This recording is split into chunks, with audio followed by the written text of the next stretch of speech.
وَمَن يَتَوَكَّلْ عَلَى اللَّهِ فَهُوَ حَسْبُهُ، جو اللہ پر بھروسہ کرے گا تو اس کے لیے وہ کافی ہو جائے گا۔ تو اور کیا چاہیے مجھے اور آپ کو؟ ہمیں تو چاہیے کہ اللہ تعالیٰ ہم سب کے لیے کافی ہو جائے، اسی لیے بتایا وَتَوَكَّلْ عَلَى الْحَيِّ الَّذِي لَا يَمُوتُ، اور بھروسہ کرو، توکل کرو اس زندہ ہستی پر کہ جسے کبھی موت نہیں آنی۔ دنیا میں جتنے لوگوں پر میں اور آپ ٹرسٹ کرتے ہیں، توکل کرتے ہیں، بھروسہ کرتے ہیں کہ یہ میرے کام آ جائیں گے، یہ میری مشکل میں میرے آگے آ جائیں گے، لیکن آپ سوچئے جب آپ اللہ کی طرف نگاہیں لگاتے ہیں تو اللہ کو تو موت نہیں آنی ہے، جتنے بھی لوگ ہیں ہاں وہ تو سب چلے جائیں گے، تو اصل چیز جو باقی رہے گی اللہ کی ذات، ہاں اللہ کا چہرہ۔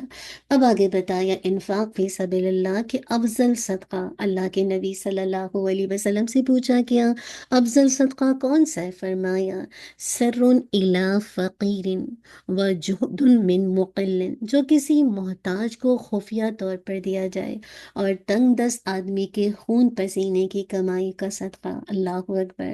ہم میں سے کتنے لوگ ہیں، آپ کے پاس بہت سارے ایسے میسیجز آتے ہوں گے اپنے پیاروں کے، آس پاس کے، نیبرز کے، کہ کتنے لوگ ہیں جو کہ بالکل محتاج ہے، ڈپینڈنٹ ہے، اور آپ خاموشی سے ان کو صدقہ کر دیں۔ اور کچھ لوگ اتنے تنگ دست ہوتے ہیں، ہاں ہاتھ بھی جسے کہا جائے ہینڈ ٹو ماؤتھ، لیکن اس کے باوجود اپنے وہ خون پسینے کی کمائی سے صدقہ کرتے ہیں اللہ کو راضی کرنے کے لیے، کیونکہ صدقہ اللہ کی غضب کو بچاتا ہے، ہاں، اور کتنے سارے گناہوں کا کفارہ بنتا ہے۔ اللہ سبحانہ و تعالیٰ بہترین انداز سے صدقہ کرنے والا بنائے، خفیہ بھی اعلانیہ بھی، صرف اللہ کی خاطر۔ تو کیا کریں گے؟ قرآن حکیم کی ہدایت سے فائدہ اٹھانے کے لیے میں اور آپ اپنے آپ کو اللہ کی نظروں میں بہترین بنائیں گے، پھر اپنے ہر معاملے میں اللہ تعالیٰ پر بھروسہ کریں گے، اور پھر یہ کہ صدقہ کر کے خوب خوب میں اور آپ اپنی نیکیوں میں انشاءاللہ اضافہ کرنے کی کوشش کریں گے۔ اللہ سبحانہ و تعالیٰ ہمیں ایسا بنا دے، اللہم آمین۔ انشاءاللہ ہم اپنے انشاءاللہ جز نمبر 21 کی طرف چلیں گے۔ اللہ سبحانہ و تعالیٰ وقت میں برکت دے۔ اللہم بارک لنا فی اوقاتنا۔ بسم اللہ الرحمن الرحیم۔ اس بارے میں انشاءاللہ آپ کو 4 صورتیں ملیں گے، سورہ الروم، سورہ لقمان، السجدہ اور الاحزاب کا کچھ حصہ، ابتدائی حصہ۔ تو سورہ روم کو دیکھیے کہ جب رسول صلی اللہ علیہ وسلم کو نبوت سے سرفراز کیا گیا، اس وقت دنیا میں یاد رکھیے 2 بڑی سپر پاور تھیں، ایک روم اور دوسری ایران۔ رومی جو کہ عیسائی مذہب کے ماننے والے تھے، کرسچن تھے، جبکہ جو ایرانی تھے وہ آتش پرست تھے، یعنی کیا تھے؟ مشرک تھے، چونکہ دونوں کے درمیان بڑی ہی زور و شور سے جنگ چل رہی تھی، اور دونوں دنیا کی سپر پاور طاقتیں تھیں۔ اس اعتبار سے دیکھیے یہ ایک عالمی جنگ تھی، اور اسی طرح کی ایک کشمکش مکہ کے اندر مذہب کو ماننے والے یعنی مسلمان اور مشرکین کے درمیان بھی چل رہی تھی۔ عالمی جنگ کے حوالے سے مشرکین مکہ جذباتی طور پر کس کے ساتھ تھے؟ ایران کے ساتھ تھے، کیونکہ وہ فائر ورشپر تھے، مشرک تھے، ہاں آتش پرست تھے، اور مسلمان طبعی طور پر رومی عیسائیوں کو پسند کرتے تھے کیونکہ وہ اہل کتاب تھے، اور ان دنوں جو روم تھا وہ عدم استحکامت کی وجہ سے کافی ویک تھا، اور مسلسل جنگ کی وجہ سے ان کا خزانہ بھی خالی ہو چکا تھا، اس لیے ایران نے دیکھتے ہی دیکھتے تقریباً پورے روم پر قبضہ کر لیا، اور رومی سلطنت دارالحکومت تک صرف محدود ہو کر رہ گئی۔ پوری دنیا کی نظریں اس جنگ پر لگی ہوئی تھی، لیکن سوچ رہے تھے، یعنی لوگ سوچ رہے تھے کہ روم ابھی گیا، جیسے ہوتا ہے نا، ہم دیکھتے ہیں کوئی میچ دیکھتے ہیں، کچھ بھی دیکھتے ہیں، ہاں کسی طرح کا کوئی گیم دیکھتے ہیں، ہم کہتے ہیں بس اب یہ گیا تب گیا، وہ والی بات تھی۔ تو روم کی کامیابی بلکہ بچاؤ کے بظاہر کوئی آثار نظر نہیں آ رہے تھے، بالکل نہیں لگتا تھا کہ روم بچے گا بھی۔ دن بدن ایرانی فوجوں کی پیش قدمی بڑھتی جا رہی تھی، ویسے ویسے جس طرح سے ایرانی فوجوں کی جسے کہا جائے ان کی جو پیش قدمی ہے بڑھتی جا رہی تھی، ویسے ویسے مشرکین مکہ کے حوصلے بھی بڑھ رہے تھے۔ وہ مسلمانوں کو باقاعدہ دھمکی دیتے تھے کہ جس طرح ایران کے مشرک روم کے مذہب پسندوں کو شکست دے رہے ہیں، یعنی رومیوں کو، کرسچنز کو شکست دے رہے ہیں، اسی طرح ہم تمہیں بھی شکست سے دوچار کریں گے۔ اور دوسری طرف مسلمان روم کی پہ در پہ شکست ہونے سے دل شکستہ ہو رہے تھے۔ ایسے وقت میں اللہ تعالیٰ نے یہ صورت نازل کر دی، اور اس نے دنیاوی اسباب کے برعکس، دنیا میں ہمیں بظاہر لگتا ہے بڑا، بس اب یہی جیتے گا، اب یہی نومینیٹ ہوگا، اب یہی لیڈر بنے گا، دنیاوی اسباب کے برعکس اعلان کر دیا کہ کچھ سالوں کے اندر اندر انشاءاللہ روم ایران پر غالب آ جائے گا۔ الف لام میم، غلبت الروم فی ادنى الارض وهم من بعدهم غلبهم سیغلبون۔ کیا کہا؟ الف لام میم حروف مقطعات، رومی مغلوب ہو گئے سب سے قریب زمین میں، اور وہ اپنے مغلوب ہونے کے بعد ان قریب غالب آئیں گے چند سالوں میں۔ سب کا اصل میں کیا ہے؟ اللہ ہی کے اختیار میں، پہلی بھی اور بعد میں بھی۔ اور اس دن مومن خوش ہوں گے اللہ کی مدد سے، وہ مدد کرتا ہے جس کی چاہتا ہے۔ اللہ تو ہماری بھی مدد کرے، ہاں، اور وہی سب پر غالب ہے، نہایت رحم والا ہے۔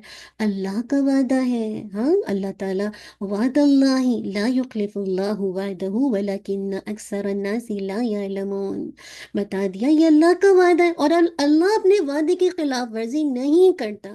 ہم اپنے وعدوں کے خلاف ورزی کرتے ہیں، ہم کمٹمنٹ کر کے بھول جاتے ہیں، لیکن اللہ نیور اپنے وعدے کی خلاف ورزی کبھی نہیں کرتا۔ اور اصل وجہ بتا دی، ہاں، اکثر الناس لا یعلمون، لیکن اکثر لوگ جو ہے نا وہ جانتے نہیں۔ اور وجہ کیا ہے؟ یعلمون ظاہر من الحیات الدنیا وهم عن الآخرت هم غافلون، اصل بات ہے کیا؟ وہ دنیا کی زندگی میں سے ظاہر کو جانتے ہیں۔ ہم بھی دنیا پرست ہیں، ہم بھی ظاہر میں جو دیکھ رہے ہیں اسی پہ کمٹمنٹ، اسی پہ جسے کہتے ہیں کمنٹس کرتے ہیں، اسی پہ بات کرتے ہیں۔ تو وہ دنیا کی زندگی میں سے ظاہر کو جانتے ہیں، اور وہ آخرت سے وہی غافل ہے، ان کو پتہ ہی نہیں ہے، ہاں، ان کو پتہ ہی نہیں آگے کیا ہونے والا ہے۔ تو ہم ظاہری طور پر جو بھی ہم کسی بھی طرح کی اس طرح کی سچویشنز کو دیکھتے ہیں، تو ہم دنیا کی ظاہری زندگی میں ظاہر کو دیکھ کر معاملہ کر رہے ہوتے ہیں، یا اپنی باتوں کو آگے دے رہے ہوتے ہیں۔ تو یاد رکھیے، روم کی فتح کے بظاہر کوئی اسباب نظر نہیں آ رہے تھے، اسی لیے دنیا پرستوں کو سمجھ ہی نہیں آ رہا تھا کہ روم کیسے غالب ہوگا۔ لیکن بات ہے کہ جس کے ساتھ اللہ کی مدد ہو اور سب کام اللہ کے اختیار میں، تو وہ تو غالب آئیں گے، ہاں۔ تو اس میں روم کے غلبے کے ساتھ ساتھ، ہاں، مکہ والوں کی جو جسے کہا جائے ایک مسلمانوں کے ساتھ کشمکش ہے، اس کا بھی فیصلہ کر دیا گیا کہ اس وقت مسلمانوں کو بھی خوشی انشاءاللہ میسر آئے گی، اور اللہ کی مدد سے انہیں بھی مشرکین پر غلبہ نصیب ہوگا۔ اور یہ دونوں پیشن گوئیاں بالکل ایک ہی ٹائم میں پوری ہوئی۔ نبوت کے تقریباً 13ویں سال نبی صلی اللہ علیہ وسلم اور مسلمان مکہ سے ہجرت کر کے مدینہ تشریف لے گئے، اور انہیں ایک طرح سے سکون میسر آ گیا۔ اور دوسری طرف روم کے جو ہرقل ہے، اس نے چرچ سے قرض لے کر زبردست تیاری کی، اور خاموشی اور رازداری سے سمندری راستے سے آ کر ایران کی پشت پر حملہ کر دیا۔ ایرانیوں کے جو پیشوا تھے زرترش کے مقام پیدائش ارمیا کو تباہ کر دیا گیا، اور ان کے سب سے بڑے جو آتش گدا تھا جس کی پوجا کی جاتی تھی، اس کی اینٹ سے اینٹ بجا دی۔ ایرانی فوجیوں نے اپنے لیے بدشگونی سمجھا، اور ان کے حوصلے پست ہو گئے۔ اس کے بعد وہ دوبارہ جم کر نہ لڑ سکے، اور ہر محاذ پر شکست کھانے لگے۔ یہی وہ وقت تھا جب مسلمان بدر میں مارکے کا راز سجا رہے تھے، یعنی مسلمان کامیابی کا ایک طرح سے جھنڈا گاڑ رہے تھے۔ حدیث میں ہے کہ قرآن مجید کی دونوں پیشن گوئیاں بیک وقت پوری ہوئیں، ایک طرف روم غالب آ گیا، دوسری طرف مسلمانوں نے بدر میں اہل مکہ کی کمر توڑ کر رکھ دی، اور تیسری طرف قرآن کی روحانی فتح تھی، یعنی اس نے ثابت کر دیا کہ قرآن مجید اللہ کا کلام برحق ہے۔ عبداللہ بن عباس رضی اللہ عنہ نے اللہ تعالیٰ کے فرمان الف لام میم غلبت روم کے متعلق فرمایا، غلبت و غلبت، رومی مغلوب ہو گئے اور پھر غالب آ گئے، ہاں۔ غلبت پیسو وائز ہے، غلبت جیسے ایکٹیو وائز ہے، پہلے مغلوب ہو گئے تھے پھر اللہ کے اذن سے غالب آ گئے۔ اور فرمایا مشرکین مکہ پسند کرتے تھے نا کہ اہل فارس رومیوں پر غالب آ جائے، ہاں، فارس جو ہے رومی پر غالب آ جائے، کیونکہ مشرکین اور اہل فارس یعنی ایران دونوں بت پرست تھے، اور مسلمان پسند کرتے تھے کہ رومی یعنی فارس والوں پر غالب آ جائے، کیونکہ رومی اہل کتاب تھے۔ تو لوگوں نے ابو بکر رضی اللہ عنہ سے اس بات کا ذکر کیا تو آپ رضی اللہ عنہ نے اس بات کا ذکر اللہ کے نبی صلی اللہ علیہ وسلم سے کیا، تو آپ نے فرمایا اما انہم سیغلبون، سن لو یقیناً وہ رومی غالب آئیں گے۔ ابو بکر نے یہ بات مشرکین کو بتائی تو وہ کہنے لگے، کیا کہنے لگے کہ ہمارے اور اپنے اندر درمیان میں ایک کیا کام کرو، مدت مقرر کر لو، اگر تم غالب آ گئے تو تمہیں یہ کچھ ملے گا، کچھ انعام کا وعدہ کیا، اور اگر ہم غالب آ گئے تو ہمیں یہ کچھ ملے گا۔ تو ابو بکر رضی اللہ عنہ نے ایک ٹائم دے دیا، 5 سال مدت مقرر کر لی، مگر رومی غالب نہ آئے۔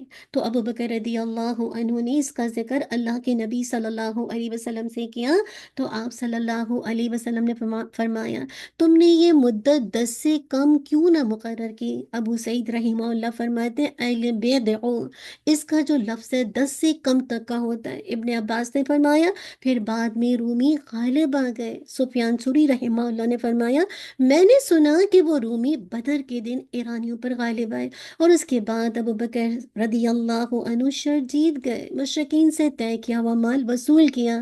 یاد رکھیے یہ جو شرط ہے نا، یہ حرام ہونے سے پہلے کی بات ہے، مراد ہے کہ ایسی شرط نہیں لگائی جا سکتی ہے، ہاں، تو یہ جسے کہا جائے یہ حرام ہونے سے پہلے کی بات ہے۔ تو قرآن مجید کی اس خبر کو کیسے سچا دے کر کیسے مسلمان خوش ہو گئے نا، تو اللہ کے وعدے سچے ہیں۔ آج اللہ تعالیٰ نے آپ سے جو وعدے کیے اس قرآن میں آیات کے ذریعے سے، وہ ضرور سچ ہو کر رہیں گے۔ بظاہر حالات کیسے بھی آپ کی زندگی کے اپس اینڈ ڈاؤن ہیں، لیکن اگر آپ صبر کریں گے، اللہ کا ڈر رکھیں گے، انشاءاللہ وقت آئے گا کہ اللہ تعالیٰ کے آپ انشاءاللہ کامیاب ہو جائیں گے۔ اللہم آمین۔ وعلیکم السلام۔ تو اب آگے بتایا کہ روم کی غلبے کی خبر دینے کے بعد اب سرداران قریش کو تنبیہ کی جا رہی ہے۔ اولم یسیروا فی الارض فینظروا کیف کان عاقبۃ الذین من قبلہم، اور کیا وہ زمین میں چلے پھرے نہیں کہ دیکھتے تو ان لوگوں کا انجام کیسا ہوا جو ان سے پہلے تھے، وہ ان سے قوت میں زیادہ سخت تھے، اور انہوں نے زمین کو پھاڑا اور اسے آباد کیا، اس سے زیادہ جو انہوں نے اسے آباد کیا، اور ان کے پاس ان کے رسول واضح دلیلیں لے کر آئے تھے، تو اللہ ایسا نہ تھا کہ ان پر ظلم کرے، نعوذ باللہ اللہ تعالیٰ ظلم کر دے، نہیں، فما کان اللہ لیظلمہم ولکن کانوا انفسہم یظلمون، اور اللہ تعالیٰ ایسا نہ تھا کہ ان پر ظلم کرے، لیکن وہ خود اپنے آپ پر ظلم کرتے تھے۔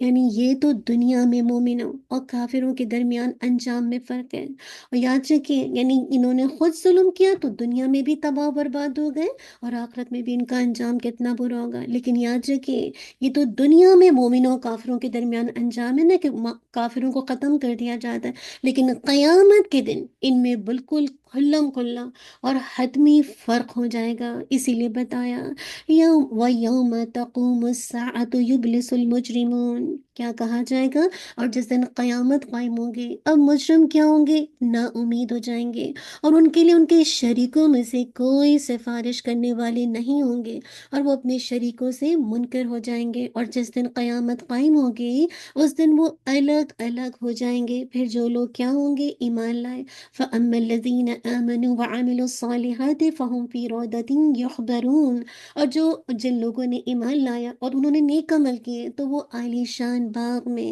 خوش خرم رکھے جائیں گے۔ اللہم اجعلنا منہم، بس ایمان لا کے نیک عمل کرنا ہے تو انشاءاللہ یہ جو روضہ کا ورڈ آ رہا ہے نا، یہ عالی شان باغات میں خوش خرم یحبرون، خوشی کے ساتھ بہت ہیپی لائف انشاءاللہ ملے گی۔ اور رہ گئے اللہ تعالیٰ کہہ رہے وَأَمَّا الَّذِينَ كَفَرُوا وَكَذَّبُوا بِآيَاتِنَا وَلِقَاءِ الْآخِرَةِ فَأُولَئِكَ فِي الْعَذَابِ مُحْضَرُونَ، اور رہ گئے وہ جنہوں نے کفر کیا اور ساتھ ہماری آیات کا اور آخرت کی ملاقات کو جھٹلایا، تو وہ عذاب میں حاضر رکھے جائیں گے۔ کتنا واضح فرق ہوگا نا، الگ الگ کر دیا جائے گا کافروں کو مومنوں کو۔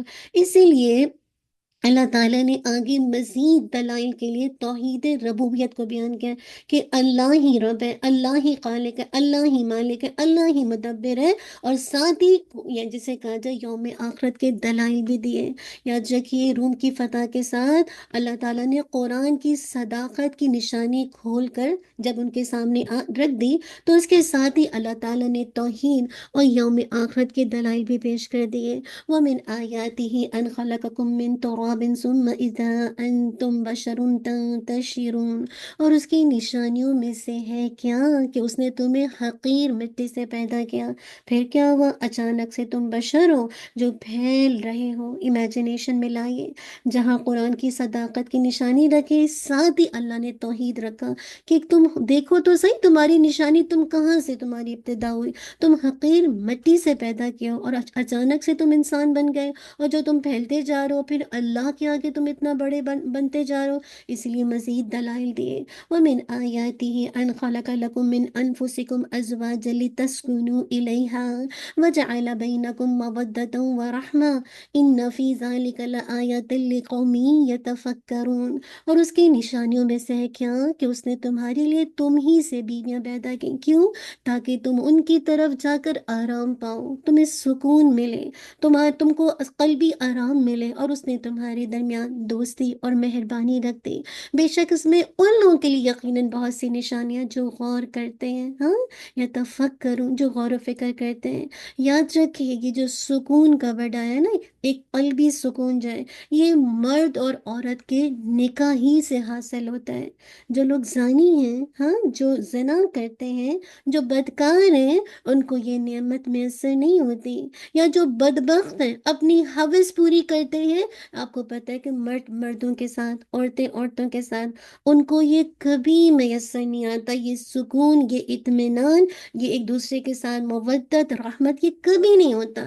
یا کچھ لوگ تو کتوں اور دوسرے جانوروں کے ساتھ اپنی سیکشول ڈیزائر پوری کرتے ہیں، اور وہ سمجھتے ہیں ان کو راحت ملے گی، ان کو سکون ملے گا۔ یہ سارے تعلق قائم کر کے بھی وہ کسی طرح کی بھی راحت و سکون نہیں پاتے، کیوں؟ کیونکہ وہ فطرت کے خلاف ہونے کی وجہ سے ہمیشہ پریشان رہتے ہیں، ہمیشہ بدحال رہتے ہیں۔ یاد رکھیے، ایسے جو بدکار ہیں نا، ایسے لوگوں کی جو بدکاری کا جو ایک جنون ہوتا ہے عشق کا، آپ دیکھیے کہ کبھی کبھی سوشل میڈیا پر کتنا ان چیزوں کو پھیلایا جاتا ہے کہ کس کا کس کے ساتھ اسکینڈل ہے، کس طرح کی چیزیں چل رہی ہیں ڈراموں میں، مووی میں۔ آپ کیا دیکھتے ہیں، عشق اور محبت کی کہانیاں کتنی مشہور کیوں نہ ہوں، امیجنیشن میں لائیے، لیکن یہ جو اسکینڈلس ہیں، یہ جو ایک طرح کا لسٹ ہے، یہ کبھی بھی آپ کو سکون نہیں دیتا، کیونکہ آپ فطرت کے خلاف جاتے ہیں، اب اللہ کی نافرمانی کے خلاف ڈالتے ہیں۔ اور آپ دیکھیں جتنی بھی حسین سے حسین صورتیں ہوں، لیکن حسن ڈھلنے کے ساتھ ہی کیسے وہ حسن ہوا میں بکھر جاتا ہے۔ ایج آتے ہی وہ جو آپ کی خوبصورتی ہے نا، آٹومیٹیکلی ہوا میں بکھر جاتی ہے۔ اب وہ ہوتے ہی نہیں جو 20-25 سال میں ہوتے ہیں، کہاں باپ 40-50 کے، ہاں۔ تو ان کا مقصد یہ نہیں ہوتا کہ ان سے محبت کرنا جس کے ساتھ یہ اسکینڈل قائم کرتے ہیں، جن کے ساتھ آپ کا ایک دوسرے کے ساتھ رابطہ ہوتا ہے، نہیں، اس کا مقصد صرف اپنی حوث پوری کرنا ہوتا ہے۔ تو پھر سکون کہاں سے آئے گا؟ پھر کیسے میاں بیوی کے درمیان جیسے کہا جائے محبت آ سکتی ہے؟ یہ تو بس ایک لسٹ ہے، شہوت ہے، جو انسان اپنی جسے کہا جائے اپنے کہنے کا مقصد ہے کہ انسان کس طرح سے اس حوث کا شکار ہوتا ہے، اور انسان اس طرح سے لوگوں کی زندگی برباد کرتا ہے۔ تو کیسے پھر سکون آئے گا؟ اصل جو سکون ہے مرد اور عورت کے نکاح میں، جب ایک دوسرے کی کمٹمنٹ پوری کرتے ہیں، ایک دوسرے کا حق ادا کرتے ہیں، ایک دوسرے کی ذمہ داری پوری کرتے ہیں، تو اللہ نے پھر ایسے رشتوں میں محبت رکھ دی ہے، رحمت رکھ دی ہے، جس کی وجہ سے وہ تندرستی اور جوانی، بیماری، بڑھاپے میں ایک دوسرے کا سہارا بنتے ہیں۔ ایسا نہیں ہوتا کہ جب تک آپ کے ساتھ محبت ہے، جوانی میں تو بہت عشق لڑایا، اور اس کے بعد جب بڑھاپا آیا تو آپ کی طرف نظر ہی نہیں، یہ تو ریلیشن شپ ہے ہی نہیں۔ ایک دوسرے کے ساتھ کیسے ساتھ بساتھ چلتے ہیں نا، یہی تو محبت ہے، یہی تو رحمت ہے جو اللہ نے ہسبینڈ اینڈ وائف کے درمیان ڈال دی ہے۔ اور یہ نکاح ایسا بندھن ہے کہ پھر انسان ہر حال میں اپنے پارٹنر کا ساتھ دیتا ہے، چاہے وہ بیمار ہو، چاہے وہ ٹھیک ہو، چاہے وہ جیسے کہا جائے ینگ ہو، چاہے وہ اولڈ ہو جائے، ہاں، ایک دوسرے کا سہارا بنتے ہیں، اور ایک دوسرے کے لیے رحیم، ایک دوسرے کے لیے شفقت جسے کہا جائے ایک دوسرے کے لیے شو کرتے ہیں، مرسی شو کرتے ہیں۔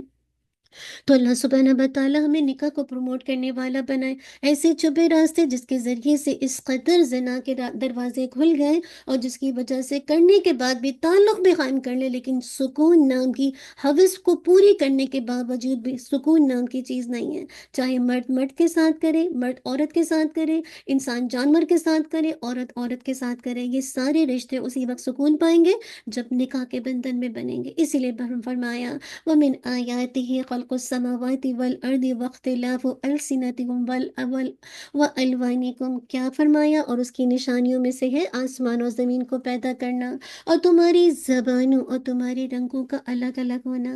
بے شک اس میں جاننے والوں کے لیے یقیناً بہت سی نشانی ہے۔ کس قدر اللہ کی ربوبیت ہے نا، کہ اللہ تعالیٰ نے کیسی نشانی بنائی کہ آسمان و زمین کو پیدا کیا، اور زبانوں کا فرق دیکھے، رنگوں کا فرق دیکھے۔ ہاں، تو اصل بات ہے کوئی دیکھے تو پتہ چلے کہ اللہ نے اتنی زبانیں کیوں بنائی ہیں، اتنے رنگ کیوں بنائی۔ یہ اللہ کی کائنات میں پھیلی ہوئی ورائٹی کس بات کو شو کر رہی ہے؟ کہ اللہ ہی خالق ہے، جو آسمان و زمین کو پیدا کرتا ہے، وہی زبانوں کا خالق ہے، وہی رنگوں کا خالق ہے۔ ہم اس رنگوں میں کھو کر، ان زبانوں میں کھو کر تعصبات میں نہ پڑیں کہ میں تو اپنی، جسے کہا جائے میں جس زبان سے تعلق رکھتی ہوں میں صرف اسی کی مدد کروں گی۔ نہیں، ہر زبان کے لوگ، ہاں الحمدللہ اگر اللہ نے آپ کو حیثیت دی ہے تو آپ ان کی مدد کریں، اور مختلف رنگوں میں کھو کر اللہ کو نہ بھول جائیں، اللہ کو یاد کریں۔ اسی لیے بتایا اور بھی سنیں، وَمِنْ آيَاتِهِ مَنَامُكُمْ بِاللَّيْلِ وَالنَّهَارِ وَابْتِغَاؤُكُمْ مِنْ فَضْلِهِ إِنَّ فِي ذَلِكَ لَآيَةً لِقَوْمٍ يَسْمَعُونَ، اور اس کی نشانیوں میں سے ہے تمہارا دن اور رات میں سونا۔ آج جب آپ سوئیں گے یا دن میں آرام کریں گے، قیلولہ کریں گے، تو کس کو یاد کریں گے؟ اللہ کی اس نشانی کو۔ آپ امیجنیشن میں لائیں، اگر رات میں نہ سو تو آپ کی پروڈکٹیوٹی میں کتنا فرق پڑ جاتا ہے۔ آپ کی جو اللہ نے صلاحیت دی وہ اس میں کتنا زیادہ، جسے کہا جائے ایک طرح کا بہیئر آ جاتا ہے، آپ نہیں کر پائیں گے۔ تو آج جب آپ اس نشانی پر انشاءاللہ اپنے لیے جب یہ ایکشن لیں گے، سوئیں گے دن میں یا رات میں، تو اللہ کی اس نشانی کو یاد رکھیے گا، شکر کیجیے گا کہ اللہ نے نیند جیسی نعمت بنائی، اور تمہارا اس کے فضل سے حصہ تلاش کرنا۔ اللہم انی اسألوک من فضلک ورحمتک فإنہ لا یملکها الا انت۔ ہم سب اللہ کا فضل تلاش کرنے کے لیے تو بیٹھے ہیں، اور یہ قرآن ہے ہی جسے کہا جائے یہ کلام جس میں رحمت اللہ کا فضل، اللہ تعالیٰ نے اس میں کیا کچھ برکتیں رکھی ہیں۔ اللہ تعالیٰ کہہ رہے ہیں بے شک اس میں ان لوگوں کے لیے یقیناً بہت سی نشانیاں جو سنتے ہیں۔ اگر آپ غور سے سنیں گے بات کو تو پھر آپ کو پوری کائنات سے لے کر اس کتاب سے لے کر ہر چیز میں اللہ وحدہ لا شریک کی ربوبیت نظر آئے گی۔ اصل بات ہے کان سننے والے ہوں، اسی لیے بتایا وَمِنْ آيَاتِهِ يُرِيكُمُ الْبَرْقَ خَوْفًا وَطَمَعًا وَيُنَزِّلُ مِنَ السَّمَاءِ مَاءً، اور اس کی نشانیوں میں سے ہے کہ وہ تمہیں خوف اور طمع کے لیے بجلی دکھاتا ہے۔ ہاں، یہ جو بجلی پڑتی ہے تو کتنا خوف آتا ہے نا، ڈر بھی لگتا ہے، اور آسمان سے پانی اتارتا ہے، پھر زمین کو اس کے ساتھ اس کے مردہ ہونے کے بعد زندہ کرتا ہے۔ امیجنیشن میں لائیے، ہم سب ہمارے جو یہاں پہ گھر ہے بیک یارڈ دیکھیں کتنے اجڑ سے گئے، اب کیسے سمر میں زندہ ہو جائیں گے۔ بے شک ان میں ان لوگوں کے لیے یقیناً بہت سی نشانیاں، یعقلون جو سمجھتے ہیں، جو عقل رکھتے ہیں، تو پھر وہ غور و فکر کر کے اللہ کی ذات کو پا لیتے ہیں، ہاں اللہ کی ربوبیت کو مان جاتے ہیں۔ اسی لیے کہا مزید ایک نشانی اللہ کی قدرت کی، وَمِنْ آيَاتِهِ أَن تَقُومَ السَّمَاءُ وَالْأَرْضُ بِأَمْرِهِ، اور اس کی نشانیوں میں سے ہے کہ آسمان و زمین اس کے حکم سے قائم ہے۔ جب تک اللہ کا حکم ہے یہ اپنی جگہ پر قائم ہے، ہر چیز اللہ کے حکم کے تابع ہے۔ پھر جب وہ تمہیں زمین سے ایک ہی دفعہ پکارے گا تو اچانک تم نکل آؤ گے، ہاں کیسے میں اور آپ زمین کے اندر جائیں گے، اور جب اللہ کا ایک حکم آئے گا سب دوڑتے ہوئے کیسے نکل جائیں گے اللہ کی طرف۔ تو امیجنیشن میں لائیے، مزید بتایا وَلَهُ مَنْ فِي السَّمَاوَاتِ وَالْأَرْضِ كُلُّ لَهُ قَانِتُونَ، اور آسمان و زمین میں جو بھی ہے اسی کا ہے، اور سب اسی کے فرما بردار ہیں۔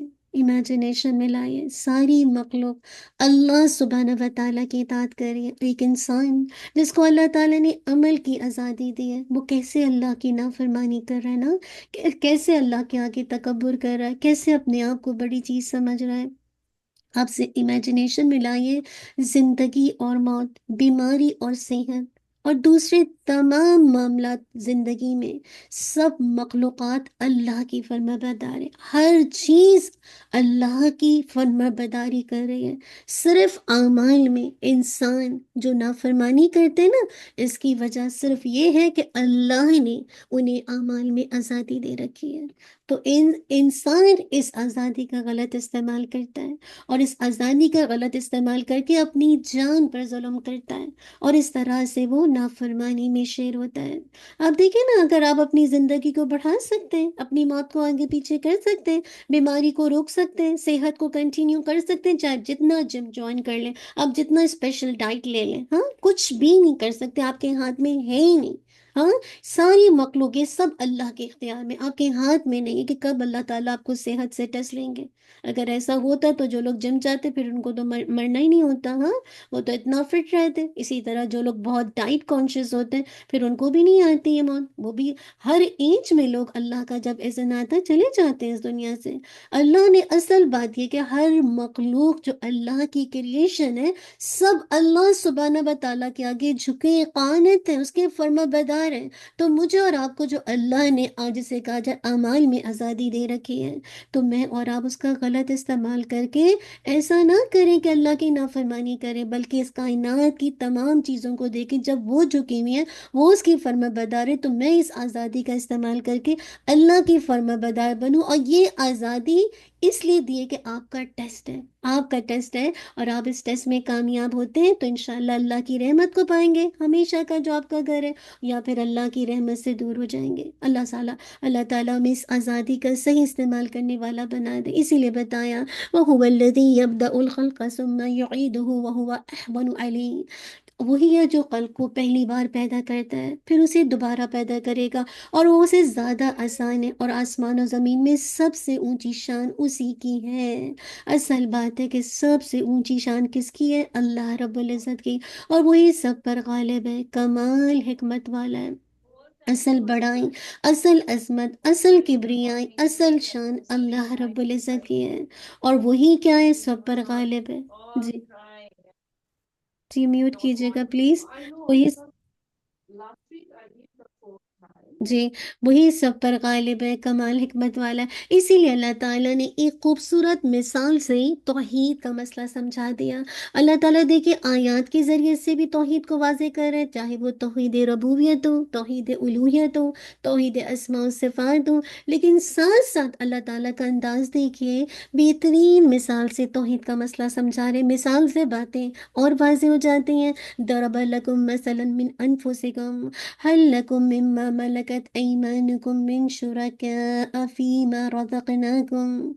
کیا کہا جا رہا ہے؟ اس نے تمہارے لیے خود تمہیں میں سے ایک مثال بیان کی ہے، اور مثال کو غور سے سنیے۔ کیا تمہارے لیے ان غلاموں میں سے جن کے مالک تمہارے دائیں ہاتھ ہیں، یعنی مراد ہے کہ تم ان کو سرو کر، مراد ہے کہ وہ تمہارے کاموں کو سرو کرتے ہیں، یعنی تم ان کو اون کرتے ہو، کوئی بھی اس رزق میں شریک ہے جو ہم نے تمہیں دیا ہے کہ تم اس میں برابر ہو، ان سے اس طرح ڈرتے ہو جس طرح تم اپنے آپ سے ڈرتے ہو، اسی طرح ہم نے ان لوگوں کے لیے کھول کر آیات بیان کرتے ہیں جو سمجھتے ہیں، یا قیلون، یعنی کیا تم اپنے غلاموں کو اپنی برابر دیکھنا پسند کرتے ہو؟ ہم میں سے کون ہے جو اپنی میٹ کو اپنی جیسا کپڑا پہنائے، اپنی جیسی دولت عطا کر دے، اپنی جیسے ڈائمنڈ کے سیٹ، گولڈ کے سیٹ دے دے؟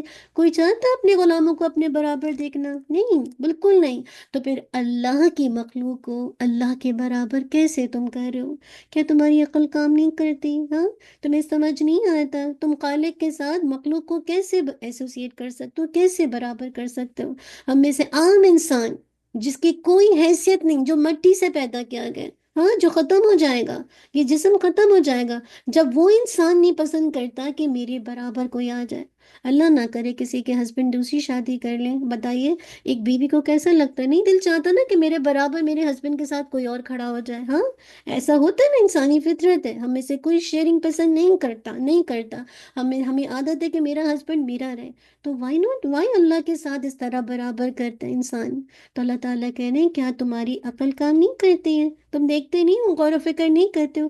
اصل بات ہے انسان نہیں عقل سے کام لیتا، اسی لیے دیکھیے آج جب عقل سے کام نہیں لیتے نا تو پھر اللہ کی نافرمانی کرتے ہیں، اور اللہ کی نافرمانی کر کے ہم ایسے سودی لین دین میں انوالو ہوتے ہیں جس سے ہم سمجھتے ہیں کہ بظاہر ہمارا جو مال ہے وہ بڑھ رہا ہے، لیکن اللہ تعالیٰ فرما رہے ہیں کہ کیا کہ زکوٰۃ دینے سے مال بڑھتا ہے، اور سود لینے سے مال ہمیشہ کم ہوتا ہے۔ عام اصول تو دیکھا جائے تو دنیا میں لگتا ہے نا جتنا مال دیں گے لگتا ہے کہ کم ہو رہا ہے، ہاں ہاں، ایسے ہی فیل ہوتا ہے انسان کو کہ مال دینے سے کم ہوتا ہے، اور جب کوئی آپ کو مال دیتا ہے تو لگتا ہے بڑھتا ہے، لیکن یہ عجیب بات ہے کہ زکوٰۃ دینے سے یاد رکھے مال بڑھتا ہے، جبکہ سود کے ذریعے سے مال کمانے سے مال کم ہی نہیں بلکہ بعض اوقات تباہ ہو جاتا ہے۔ اسی لیے اللہ تعالیٰ فرماتے ہیں وَمَا آتَيْتُم مِّن رِّبًا لِّيَرْبُوَ فِي أَمْوَالِ النَّاسِ وَلَا يَرْبُو عِندَ اللَّهِ، اور جو کوئی سودی قرض تم اس لیے دیتے ہو کہ لوگوں کے اموالوں میں بڑھ جائے، یعنی لوگوں کے اموال میں بڑھ جائے، تو وہ اللہ کے ہاں نہیں بڑھتا، اور جو کچھ تم زکوٰۃ سے دیتے ہو اللہ کا چہرہ ارادہ کرتے ہو تو وہی لوگ کئی گنا بڑھانے والے ہیں۔ مراد ہے کہ جب اللہ کے راستے میں اللہ کے چہرے کے لیے آپ اللہ کی خاطر دیتے ہیں تو اللہ تعالیٰ اس کو کتنا گنا بڑھا دیتا ہے نا۔ تو یاد رکھیے اللہ نہ کرے ہم میں سے کوئی سودی لین دین کے ذریعے سے ایک جسے کہا جائے اپنے لیے اس طرح کا انکم سورس رکھے، تو یاد رکھیے ایسا مال اللہ کے یہاں کبھی نہیں بڑھتا۔ اللہ تعالیٰ یہ واضح کہہ رہے ہیں نہیں بڑھے گا یہ مال، تم جتنا سودی کاروبار کرو، جتنے تم جسے کہا جائے بزنس کرو، تو یہ مال نہیں بڑھتا اللہ کے یہاں، لیکن تم زکوٰۃ دو گے اللہ کے چہرہ کا ارادہ کرتے ہوئے تو وہی لوگ کئی گنا بڑھانے والے، مراد ہے کہ اللہ تعالیٰ اس کو کئی گنا بڑھا دیں گے۔ تو آج جب آپ زکوٰۃ دیں نا، ہم میں سے بہت سے لوگ دے چکے ہوں گے اور بہت سے لوگ دے رہے ہوں گے، تو آپ اللہ کے چہرے کے خاطر دیں گے تو آپ دیکھیں گا انشاءاللہ اللہ تعالیٰ اس کو کتنا ملٹیپلائی کرتا ہے۔ اسی لیے بتایا کہ زمین میں جو فساد مچا ہوا ہے نا، بظاہر اس کی وجوہات کچھ بھی ہوں، حقیقت کیا ہے کہ یہ سب انسانوں کے اعمال کا نتیجہ ہے، یہ ہمارے اپنی اعمال کی کرتوت ہے، اور اس کا مقصد کیا ہے کہ انسان کو اس کے گناہوں کی سزا دینا تاکہ لوگ گناہ سے باز آئیں۔ اللہ تعالیٰ فرماتے ہیں ظہر الفساد فی البر والبحر بما کسبت ایدی الناس، خشکی اور سمندر میں فساد برپا ہو گیا ہے، ظاہر ہو گیا ہے، اس کی وجہ جو لوگوں کے ہاتھوں نے کمایا۔ آج کس طرح کی کمائی کر رہے ہیں ہم میں سے ہر کوئی اپنا سورس آف انکم دیکھے کہ ہم کس طرح زمین میں کرپشن پیدا کریں اپنے ہاتھوں سے کما کے، تاکہ وہ انہیں اس کا کچھ مزہ چکھائے جو انہوں نے کیا، تاکہ وہ باز آ جائیں۔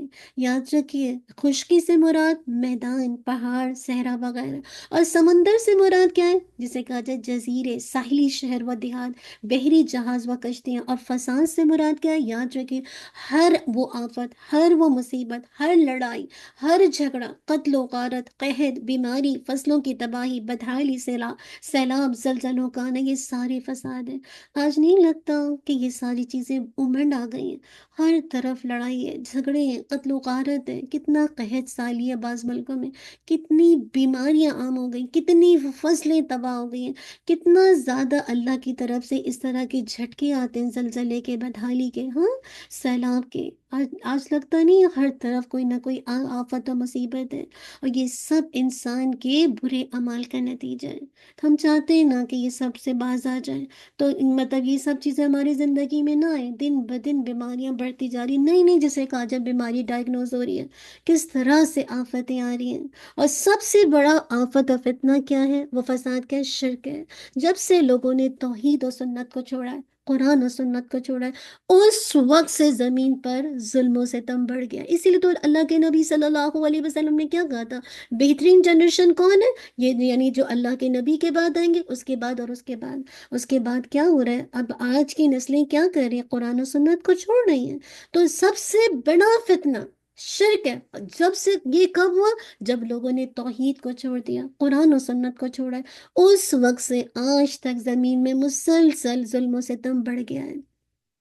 تو رسولوں کے ذریعے سے حقیقت واضح کرنے کے بعد یاد رکھیے جو بھی شخص جرم کرتا ہے تو پھر اسے ہم اللہ تعالیٰ کہتے ہیں ہم اسے دنیا میں سزا دیتے ہیں۔ وَلَقَدْ أَرْسَلْنَا مِن قَبْلِكَ رُسُلًا إِلَىٰ قَوْمِهِمْ فَجَاءُوهُم بِالْبَيِّنَاتِ، اور بلا شبہ یقیناً ہم نے تجھ سے پہلے کئی رسول ان کی قوم کی طرف بھیجے تو وہ ان کے پاس واضح دلیل لے کر آئے پھر ہم نے ان لوگوں سے انتقام لیا جنہوں نے جرم کیا، اور مومنوں کی مدد کرنا ہم پر لازم ہے تھا، یہ اللہ کا وعدہ ہے۔ ہاں، اللہ تعالیٰ کہہ رہے وَكَانَ حَقًّا عَلَيْنَا نَصْرُ الْمُؤْمِنِينَ، اور مومنوں کی مدد کرنا ہم پر لازم تھا۔ یاد رکھیے، ہدایت اسی کو ملتی ہے جو بات کو دھیان سے سنتا ہے اور پھر اس کو سمجھنے کی کوشش کرتا ہے۔ اسی لیے اللہ تعالیٰ نے سورت کے آخر میں فرما دیا وَالَّذِينَ جَاهَدُوا فِينَا لَنَهْدِيَنَّهُمْ سُبُلَنَا وَإِنَّ اللَّهَ لَمَعَ الْمُحْسِنِينَ، اور وہ لوگ جنہوں نے ہمارے بارے میں ہمارے راستے میں پوری کوشش کی، ہم ضرور انہیں اپنے راستے دکھائیں گے، اور بلا شبہ اللہ تعالیٰ یقیناً نیکی کرنے والوں کے ساتھ ہے۔ اور ساتھ ہی آخر میں فرما دیا فَإِنَّكَ لَا تُسْمِعُ الْمَوْتَى وَلَا تُسْمِعُ الصُّمَّ الدُّعَاءَ إِذَا وَلَّوْا مُدْبِرِينَ، بس بے شک تو نہ مردوں کو سنا سکتا ہے اور نہ بہروں کو پکار سکتا ہے جب وہ پیٹ پھیر کر لوٹ جائے، اور نہ تو کبھی اندھوں کو ان کی گمراہی سے راہ پر لانے والا ہے۔ تو نہیں سناتا مگر انہیں جو ہماری آیات پر ایمان لاتے ہیں، اور وہ کیا ہیں؟ وہ فرما بردار ہیں۔ فہم مسلمون، وہ فرما بردار ہیں۔ یعنی ہدایت کے لیے شرط یہ ہے کہ آدمی ہدایت کی تلاش کرے اور مل جائے، اللہ کی طرف سے راستہ مل جائے، کوئی پلیٹ فارم مل جائے جہاں اللہ اور اس کے رسول کو پروموٹ کیا جا رہا ہو، تو پھر اس کی بات کو غور سے سنیں، اس پر عمل کرنے کی کوشش کریں، ورنہ محض پڑھنے پڑھانے کا تو کوئی فائدہ ہی نہیں ہے، یہ تو صرف اپنے اوپر بوجھ لادنا ہے۔ اگر میں اور آپ اللہ کی طرف سے آنے والی جو ہدایت ہے اس کی تلاش میں اگر ہمیں مل رہا ہے، تو میں اور آپ کیا کریں؟ میں اور آپ کیا ان اندھوں بہروں کی طرح ہو جائیں جو کان رکھنے کے بعد سنتی نہیں ہے؟ ہاں، جسے کہا جائے آنکھیں رکھنے کے بعد دیکھتی نہیں ہے، اسی طرح جسے کہا جائے کہنے کا مقصد ہے ان کی مثال کس کی طرح ہے؟ بہروں یعنی مردوں کی طرح ہے۔ مردے کبھی سنتے ہیں؟ کبھی آواز لگا کے دیکھیں، جا کے قبرستان آواز لگائیں، آپ کی بات سنیں گے؟ نہیں سنیں گے۔ تو ہدایت کے لیے شرط ہے کہ آدمی ہدایت کو تلاش کرے، اور اگر مل جائے تو جو بھی اللہ اور اس کے رسول کی باتیں ہو رہی ہیں غور سے سنیں اور اس پر عمل کے لیے تیار ہو جائے، ورنہ محض میرے اور آپ کے پڑھنے کا کوئی فائدہ نہیں ہوگا اگر میں اور آپ اپنے لیے عمل کو درست نہ کریں، کیونکہ آج جو زمین میں فساد ہے انسان کے اپنے برے اعمال کی وجہ سے، اور وہ اسی وقت درست ہوں گے جب میں اور آپ سچے دل سے عمل صالح کی نیت کریں گے۔ اللہ تعالی ہم سب کو نیک عمل کی توفیق عطا کر دے۔ سورہ لقمان کی طرف چلیں گے۔ بسم اللہ الرحمن الرحیم۔ لقمان مکہ کے درمیان یہ سورہ لقمان جو ہے مکہ کے درمیانی دور میں نازل ہوئی۔ یہ صورت عرب کی ایک دانا اور عقل مند شخص لقمان علیہ السلام کے نام پر ہے، لقمان رحمہ اللہ کے نام پر ہے۔ عربوں میں ان کا بہت احترام کیا جاتا تھا۔ اللہ تعالیٰ نے اس صورت میں ان کی وہ نصیحتیں بیان کی ہیں جو انہوں نے اپنے بیٹے کو کی تھی۔ یاد رکھیے، قرآن کے مقابلے میں کچھ لوگ ایسے تھے جو کہ گانے اور موسیقی کو ترجیح دینے والے تھے۔ جب اللہ کے نبی صلی اللہ علیہ وسلم مکہ والوں کے سامنے قرآن پڑھ کر سناتے تھے، اور مکہ کے لوگ آپ صلی اللہ علیہ وسلم کے پیغام کا انکار کرنے کے باوجود یہ مانتے تھے کہ قرآن میں بہت زیادہ تاثیر ہے، تو کچھ لوگوں نے قرآن کی اس تاثیر کو ختم کرنے یا لوگوں کو اس سے ہٹانے کے لیے کیا کیا؟ گلوکار لونڈیوں کا بندوبست کیا۔ امیجنیشن میں لائیے ایسی لونڈیاں جو گلوکار تھیں۔ یاد رکھیے اس دور میں لونڈیاں گانا گاتی تھیں، اور آج اگر جو معزز لوگ ہیں نا ان کا یہ پیشہ کبھی نہیں تھا۔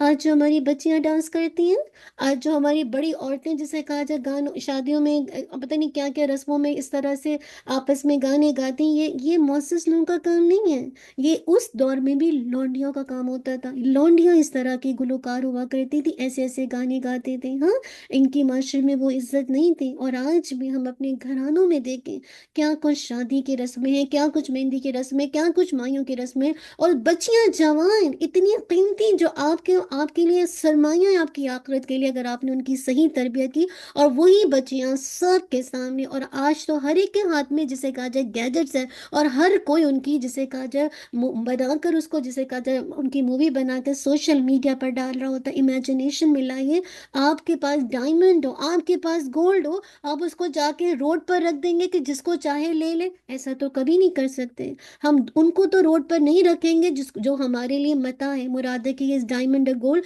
یا آپ کے رزق کا سامان ہے. تو ہم اپنی بچیاں اس سے بھی جسے کہا جائے گئی گزری ہیں کہ ہر ایک کے سامنے ڈانس کرنے لگے، ہر ایک کے سامنے جسے کہا جائے گانے گانے لگی. تو کہنے کا مقصد ہے معزز لوگ اس طرح کا پیشہ نہیں کرتے تھے، اس طرح کے گانے نہیں گاتے تھے. تو جب اللہ کے نبی صلی اللہ علیہ وسلم قرآن سنانے کھڑے ہوئے ہوتے تو وہ کیا کرتی لونڈیا؟ وہ ایک شخص تھا، وہ لونڈیا لے کر پہنچ جاتا تھا اور گانا، یہ جو لونڈیا تھی یہ گانا گانے لگ جاتی تاکہ لوگوں کی توجہ قرآن سے ہٹائی جا سکے. تو اللہ تعالیٰ نے فرمایا وَمِنَ النَّاسِ مَن يَشْتَرِي لَهْوَ الْحَدِيثِ لِيُضِلَّ عَن سَبِيلِ اللَّهِ بِغَيْرِ علم. اللہ تعالیٰ کہہ رہے ہیں کیا، اور لوگوں میں سے بعض وہ ہیں جو غافل کرنے والی بات خریدتا ہے تاکہ جانے بغیر اللہ کے راستے سے کیا کرے؟ گمراہ کرے اور اسے مذاق بنائے. یہی لوگ ہیں جن کے لیے ذلیل کرنے والا عذاب ہے. اور جب اس پر ہماری آیات کی تلاوت کی جاتی تو تکبر کرتے ہوئے منہ پھیر لیتا ہے، گویا اس نے وہ سنی ہی نہیں. اللہ نہ کرے ہم میں سے کوئی ایسا ہو، گویا اس کے دونوں کانوں میں بوجھ ہے، بزرا ہے، سوا کیا اس کے لیے کیا ہے؟ دردناک عذاب کی خوشخبری دے دے. تو اللہ تعالیٰ کہہ رہے ہیں اسے دردناک عذاب کی خوشخبری دے دے. اور لہو الحدیث سے یاد رکھیے، مفسر قرآن کون ہے؟ صلاح الدین یوسف رحمہ اللہ فرماتے ہیں کہ لہو الحدیث سے مراد گانا بجانا، اس کی جو انسٹرومنٹ ہے، آلات موسیقی اور ہر وہ چیز جو انسان کو خیر بلائی اور معروف کام سے غافل کر دے. اور اس میں قصے کہانیاں بھی آ جاتی ہیں، ناولز بھی آ جاتے ہیں، ڈرامے بھی آ جاتے ہیں، افسانے بھی آ جاتے ہیں، آ جاتے ہیں، جنسی اور سنسی خیز لٹریچر بھی آ جاتا ہے، رسالے اور بے حیائی کے جتنے بھی نیوز پیپر ہیں، اخبارات ہیں، سب آ جاتے ہیں. اور جدید ترین آج کل تو ٹی وی ہے، ریڈیو ہے، اس طرح کی فلمیں ہیں، موبائل ہے، انٹرنیٹ ہے، یہ سب لہو الحدیث کے اندر آتے ہیں. کیسے بچیں گے؟ ہاں، کس طرح سے یہ لوگ اللہ کے راستے سے ہمیں ہٹاتے جا رہے ہیں. آج ہر بچے کے کان میں پلاگن ہے، ہاں، ہر کوئی ہیڈ سیٹ لگائے ہوئے موسیقی سن رہا ہے. کس طرح بچائیں گے؟ کس طرح یہ لہو الحدیث گھر گھر کے اندر پہنچ گیا؟ کیونکہ گیجٹ سب کے ہاتھ میں ہے. تو کیسے دل لگے گا اللہ کی یاد میں؟ کیسے ہو سکتا ہے کہ آپ گروسری اسٹور جائیں، سامنے کاؤنٹر پہ آپ کو اتنی بے حیائی کی پکچرز ملیں گے، ایسے رسالے نظر آئیں گے. اور کتنے لوگ ہیں ایسی چھپی جگہوں پر جاتے بھی ہیں، ایسی رات میں تنہائی میں ایسے گناہ کے کام بھی کرتے ہیں. کتنا آسان ہو گیا ہے، گھر گھر میں جسے کہا جائے اللہ الحدیث ہے. ابو مالک اشعری رضی اللہ عنہ سے روایت ہے کہ اللہ کے نبی صلی اللہ علیہ وسلم نے فرمایا لِيَكُونَنَّ مِنْ أُمَّتِي أَقْوَامٌ، میری امت میں کئی لوگ ہوں گے جو شرمگاہ یعنی زنا اور ریشم اور شراب اور باجوں کو حلال کر لیں گے. جو گانے بجانے نا، ان سب کو حلال کر لیں گے. اور کئی لوگ ایک پہاڑ کے پہلو میں اتریں گے، ان کے چرواہے شام کو ان کو چرنے والے مویشی لایا کریں گے. ان کے پاس فقیر اپنی ضرورت کے لیے آئے گا اور وہ کہیں گے کیا؟ کل آنا. تو رات ہی کو اللہ تعالیٰ ان پر اپنا عذاب بھیجے گا اور وہ پہاڑ ان پر گرا دے گا اور کئی دوسروں کی شکلیں قیامت تک کے لیے بندروں اور خنزیروں کی شکل میں بدل دے گا. کب ہوگا؟ جب لوگ شرمگاہ، زنا، ریشم اور شراب اور باجوں کو حلال کر لیں گے. آپ کو نہیں لگتا آج کتنی ایڈلٹری عام ہے، کتنی زنا عام ہے، کتنا مرد شادیوں میں ریشم پہنتے ہیں، کتنا شراب؟ آج تو کوئی ایئر لائن اللہ ماشاء اللہ جو شراب سرو نہ کرتی ہو. ساری جسے کہا جائے ویسٹرن ایسٹرن کس قدر شراب عام ہوتی جا رہی ہے، کس طرح موسیقی کو لوگوں نے حلال کر لیا. تو پھر کیا ہوگا؟ پھر اللہ کے عذاب سے کیسے بچا جائے گا؟ آج ہم اس پیغام کو عام کریں، آگے نیو جنریشن تک پہنچائیں گے، جب پتہ چلے گا کہ کیا ویسٹ کی سازش تھی جس کی وجہ سے آج ہم ان کے طریقے پر چل کے اپنے آپ کو بہت ماڈ اسکاٹ سمجھتے ہیں نا. ہم کیا ان کے شانہ بشانہ چلنے چاہتے ہیں؟ تو دیکھیں آج ہمارا کیا انجام ہو رہا ہے. ہماری نسلیں تباہ ہو رہی ہیں، ہماری آگے امتوں کا کیا حال ہوگا جب ہمیں نہیں پتا کہ ہمارے اپنے بڑے لوگ یہ کام کرتے ہیں. ہاں، تو اللہ سبحانہ وتعالی ہمیں، آپ دیکھیں نا شادیوں میں کس طرح ریشم جس کا استعمال مرد کرتے ہیں، مردوں کے لیے نہیں ہے اس طرح سے، بس بتا دیا گیا کہ کتنا استعمال کیا جا سکتا. اور شراب، اللہ سبحانہ وتعالی ہمیں ان سب چیزوں سے بچائیں. آگے لقمان رحمہ اللہ کے حکمت اور وہ کیا تھی؟ اللہ تعالیٰ فرماتے ہیں وَلَقَدْ آتَيْنَا لُقْمَانَ الْحِكْمَةَ أَنِ اشْكُرْ لِلَّهِ وَمَنْ يَشْكُرْ فَإِنَّمَا يَشْكُرُ لِنَفْسِهِ وَمَنْ كَفَرَ فَإِنَّ اللَّهَ غَنِيٌّ حَمِيدٌ۔ اور بلا شبہ یقیناً ہم نے لقمان کو دانائی عطا کی۔ اللہ تو ہمیں بھی دانائی حکمت دے دے کہ اللہ کا شکر کر، اور جو شکر کرے گا تو وہ اپنے ہی لیے شکر کرتا ہے، اور جو ناشکری کرے تو یقیناً اللہ بہت بہت بے پرواہ ہے اور بہت تعریفوں والا ہے۔ اللہ تعالیٰ نے لقمان کو حکمت و دانائی دی تھی، اور حکمت سے مراد کے عقل مندی اور دانائی۔ یاد رکھیے، اللہ جس کو دے دے کہ right time to right decision, ہاں الحمدللہ، یعنی جسے اللہ نے عقل مندی دے دی، دانائی سے نوازا، اس پر کیا فرض ہے کہ وہ اس نعمت کو جو اللہ نے اسے دی ہے اس پر اللہ کا شکر ادا کرے۔ کیوں؟ کیونکہ شکر کرنے سے انشاءاللہ نعمت میں اضافہ ہوگا۔ مزید اس کے بعد اللہ تعالیٰ نے لقمان یعنی لقمان حکیم رحمہ اللہ کی نصیحت کا ذکر کیا، جو کہ عقل اور دانش کی علامت ہے، اور وہ سب سے بڑی اپنے بیٹے کو کیا نصیحت کرتے ہیں؟ کیا کرتے ہیں کہ شرک سب سے بڑا ظلم ہے، تو تم کیا کرو بیٹا، اس سے باز رہو۔ ہم میں سے کون ہے جو اپنے بچوں کو پیرنٹنگ کرنا چاہتے ہیں؟ تو یہ لقمان حکیم کی جو نصیحت ہیں یہ بہترین پیرنٹنگ کے لیے گائیڈ لائنس ہیں۔ وَإِذْ قَالَ لُقْمَانُ لِابْنِهِ وَهُوَ يَعِظُهُ يَا بُنَيَّ لَا تُشْرِكْ بِاللَّهِ إِنَّ الشِّرْكَ لَظُلْمٌ عَظِيمٌ۔ اور جب لقمان نے اپنے بیٹے سے کہا، جب کہ وہ اسے نصیحت کر رہا تھا، اے میرے بیٹے، اللہ کے ساتھ کسی کو شریک نہ بنانا، بے شک شرک یقیناً بہت بڑا ظلم ہے۔ آپ دیکھیں قرآن مجید نے لقمان حکیم کا واقعہ بیان کر کے مشرکین عرب کو یہ پیغام دیا جا رہا ہے کہ توحید کی بات صرف انبیاء علیہ السلام کے ذریعے سے نہیں آئی ہے، بلکہ پہلے جو عاقل لوگ تھے، دانا لوگ تھے، وہ بھی توحید کی بات کرتے چلے آئے۔ جیسے لقمان کو دیکھ لو، انہوں نے بھی عقیدہ توحید کے بارے میں کیا کچھ اپنے بیٹے کو کہا۔ آج لوگ انبیاء کی بات نہیں مانتے تو اپنے دانش اور عاقل مند کے لوگ، عاقل جو لوگ ہوتے ہیں ان کی تو بات مانتے ہیں نا۔ تو پھر دیکھیں انہوں نے کیا کہا۔ ہاں، تو ہم میں سے اللہ نہ کرے کوئی شرک کرے۔ اور آج دیکھیے، آج کتنا عام ہے شرک، اللہ بچا کے رکھے، اور ہمارے بچوں کے اندر توحید راسخ کرے کہ وہ صرف اللہ سے ڈرنے والے ہوں۔ آج دیکھیے کتنے بچے جو پیرنٹس سے چھپ کے کیا کچھ گناہ کرتے ہیں۔ تو اس کا مطلب ہے پیرنٹ کا ڈر زیادہ ہے، اور جسے کہا جائے اللہ کا ڈر پیچھے چلا گیا، یہ بھی تو کائنڈ آف شرک ہے کہ آپ جسے کہا جائے کسی اور سے زیادہ خوف رکھیں اللہ کے سوا۔ اللہ نہ کرے ہمارے بچوں کے اندر اگر توحید نہیں آیا کہ اللہ دیکھ رہا ہے، اور یہ جو شرک ہے یہ سب سے بڑا ظلم ہے۔ پھر ساتھ ہی بتایا والدین کے ساتھ کیا کہا، وَوَصَّيْنَا الْإِنسَانَ بِوَالِدَيْهِ حَمَلَتْهُ أُمُّهُ وَهْنًا عَلَى وَهْنٍ وَفِصَالُهُ فِي عامين انشکر لی ولی والدیک، کیا کہا جا رہا ہے، الی المصیر۔ اور ہم نے انسان کو اس کے ماں باپ کے بارے میں تاکید کی، اس کے ماں نے کمزوری پر کمزوری کی حالت میں اسے اٹھائے رکھا، اور اس کا دودھ چھڑانا 2 سال میں کہ میرا شکر کر، اور اپنے ماں باپ کا میری ہی طرف لوٹ کر آنا۔ اور اگر وہ دونوں تجھ پر زور دیں کہ تو میرے ساتھ اس چیز کو شریک کرے جس کا تجھے کوئی علم نہیں، تو پھر ان کا کہنا مت مان، اور دنیا میں اچھی طریقے سے ان کے ساتھ رہے، اور اس شخص کے راستے پر چل جو میری طرف رجوع کرتا ہے، ہاں، جو اللہ کی طرف رجوع کرتا ہے، اور پھر میری ہی طرف تمہیں لوٹ کر آنا ہے۔ تو کیا ہوگا، فَأُنَبِّئُكُم بِمَا كُنتُمْ تَعْمَلُونَ، تو میں تمہیں بتاؤں گا جو کچھ تم کرتے جو کچھ بھی تم کیا کرتے تھے۔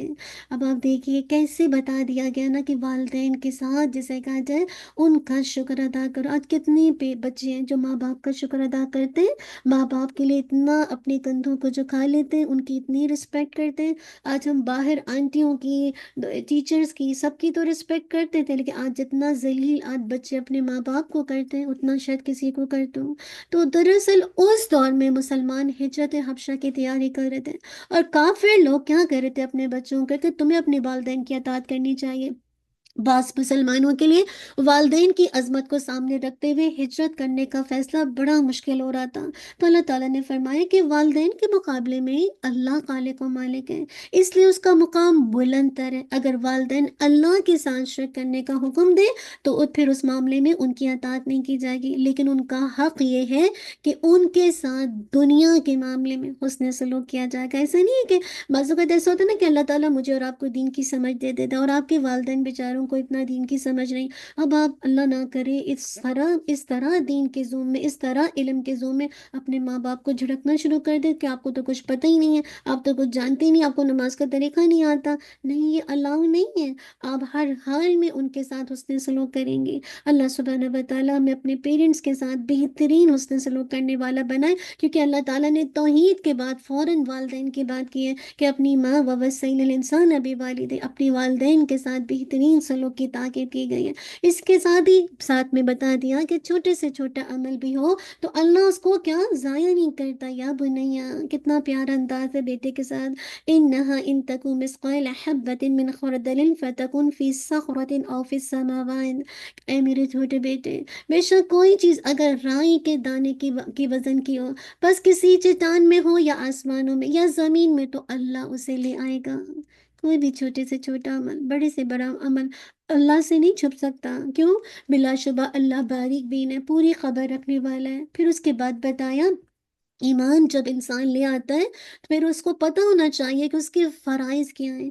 تو لقمان نے رحمہ اللہ نے ایمان کے بعد عبادت کی تلقین کی۔ یا بنیا اقم الصلاۃ وامر بالمعروف وانہا عن المنکر واصبر علی ما اصابک ان ذلک من عزم الامور۔ اے میرے بیٹے، نماز قائم کر۔ کتنا پیارا انداز ہے، آپ سوچیں اسٹیپ بائی اسٹیپ کیسے بچوں کو پہلے توحید، ایمان کو راسخ کرنا، والدین کی عزت، اور ساتھ ہی جیسے کہا جب فرائض بتا دیے کہ یہ کرنا ہی کرنا، یہ اللہ کا حق ہے، اور وہ کیا کہ نماز قائم کر اور نیکی کا حکم دے اور برائی سے منع کر اور اس مصیبت پر صبر کر جو تجھے پہنچائے۔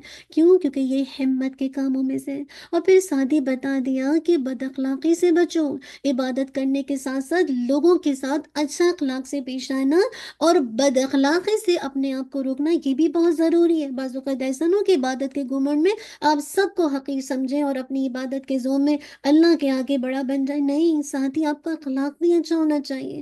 وَلَا تُصَعِّرْ خَدَّكَ لِلنَّاسِ وَلَا تَمْشِ فِي الْأَرْضِ مَرَحًا۔ اور لوگوں کے لیے اپنا رخسار ٹیڑھا نہ کر۔ مراد ہے کہ ایک ہوتا نا، آپ کسی سے بات کرتے ہیں تو سامنے والے کے سامنے کے فیس کو دیکھ کر بات کرنی چاہیے۔ ایسا نہ ہو کہ آپ کا منہ ٹرن ہوا ہے اور آپ بات کر رہے ہیں، یہ بہت ہی بد تہذیبی ہے، بد اخلاقی ہے۔ تو کہا جا رہا ہے کہ جب لوگوں کے لیے اپنا رخسار ٹیڑھا نہ کر اور زمین میں اکڑ کر نہ چل۔ بے شک اللہ کسی اکڑنے والے، فقر کرنے والے سے محبت نہیں کرتا، اور اپنی چال میں میانہ روی۔ ہاں، یہ نہیں کہ پٹک پٹک کے زور زور سے بھاگ بھاگ کے چل رہے ہیں اور اپنی آواز کو نیچی رکھ۔ کیوں کہا ان انکر الاصوات لصوت الحمیر۔ بے شک سب آوازوں میں سے بدترین بری آواز گدھے کی آواز ہے۔ آج ہم سب مائیں اپنی آوازوں پر غور کر لیں، ہم کتنی اسپیک کے ساتھ، کتنی جسے کہا جائے ایکو کے ساتھ چیختے اپنے بچوں پر۔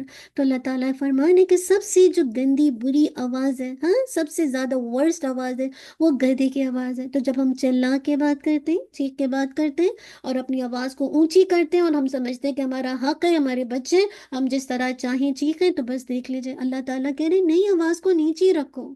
اور یہ جسے کہا جائے جو اس طرح چیخ چلا کرتے ہیں تو وہ گدھے کی آواز ہے۔ اللہ سبحانہ و تعالیٰ ہماری آواز کے اندر بھی بہترین انداز سے اس کے اندر نرمی دیتے، اس ہماری آواز بھی جسے کہا جائے اس کا ٹون بھی اچھا ہو، اور اس کی جو ایک ہوتا ہے نا پیک جسے کہا جائے وہ بھی بہت اچھی ہو کہ ہماری بات سامنے والے کو سمجھ آئے۔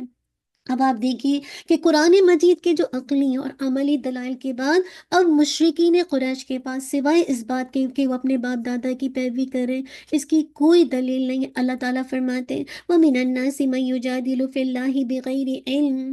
اور لوگوں میں سے کوئی وہ ہے جو اللہ کے بارے میں بغیر کسی علم اور بغیر کسی ہدایت اور بغیر کسی روشن کتاب کی جھگڑا کرتا ہے۔ آپ امیجنیشن میں لائے اس کا جھگڑا کیا ہوگا؟